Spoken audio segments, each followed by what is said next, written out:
The Me Too movement has taken many industries by storm, not just the high-profile wars of entertainment and politics. And that includes academia, where critics say the extreme hierarchy of the system and the blurred line between professional and personal lives often lead to harassment. We learn in journalism school that the best defense against defamation is the truth. And I've been telling the truth, and so have these other women. 10 women recently issued a public letter accusing Alec Klein, a tenured journalism professor here at Northwestern University, of harassment, bullying, and inappropriate physical contact. He told me a strange story that was, I think, kind of borderline sexual in nature about a woman that he wanted to kiss, and it was supposed to be this inspirational story, and told it to me in a private meeting. And I've since learned he told that same story to other women. The co-writers, 10 of his former students and employees, all signed with their names. We know from other reporting on sexual harassment, it's so powerful to have the names.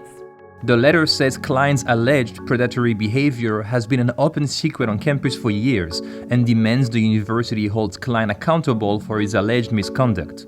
In a written statement, Klein categorically denies the allegation and says he intends to take legal action. Referring to a past complaint against him that the school investigated and dismissed a few years ago, Klein also says many of the new allegations involve the same disgruntled employee. Citing the private nature of the ongoing investigation, Klein's attorney said his client would not be interviewed at this time. We should also note that Newsy sometimes hosts Medill students for their residencies. Part of the reason why I haven't come forward until now was, one, because of the power he held over me for some time, but also I was scared too for how I would be perceived in the journalism industry. Northwestern University said Klein was taking a leave of absence and said it was investigating the matter promptly and thoroughly. Since then, 19 more women anonymously described in a new letter alleged stories of similar abuse by Klein. Klein's lawyer called these latest statements outrageous and slanderous and condemned the women for denying Klein his due process. It is incredibly painful and traumatizing for any victim to come forward publicly. And so the likelihood of anyone doing that in a flippant or unserious or fraudulent way, I find the likelihood of that to be just, vanishingly small. Former professor Karen Kelsky created a public spreadsheet that crowdsources examples of sexual harassment in academia nationwide. Since Kelsky published a survey last December, her document has gathered almost 2,500 entries as of March 2018. Well, I was sitting in my living room one Thursday night reading on Twitter about Harvey Weinstein. I said, somebody needs to do this in the academy, and I am the person to do it. Despite her spreadsheet often being compared to the so-called shitty media men list, her version doesn't name victims or perpetrators. That's because Kelsky wanted to provide an anonymous platform for accusers and survivors to come forward. She says her other goal was to expose the scale of the problem, which is why the document reveals names of universities and departments. So many people told me in emails that it was therapeutic, that it was cathartic, and that it felt like an enormous burden off of their shoulders.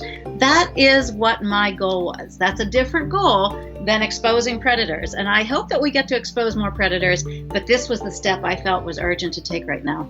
Besides asking contributors to describe what happened to them, the survey also asks about how harassment has affected their careers, mental health, and life choices.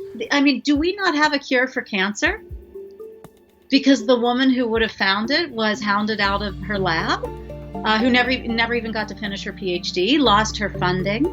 We don't know what we've lost. And I really want the discussion to talk about that and not to focus on, these poor men and, what if they're inconvenienced by these allegations.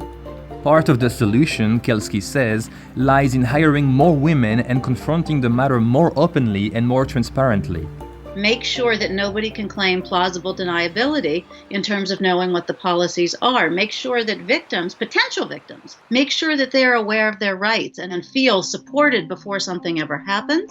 As for the women who started the Medill Me Too movement at Northwestern, they say they would like more women to share their experiences. I would like to see more women leveraging their whisper networks and feeling that they aren't alone, that they don't have to be a single accuser, and that together they can come forward and make a statement like what we did.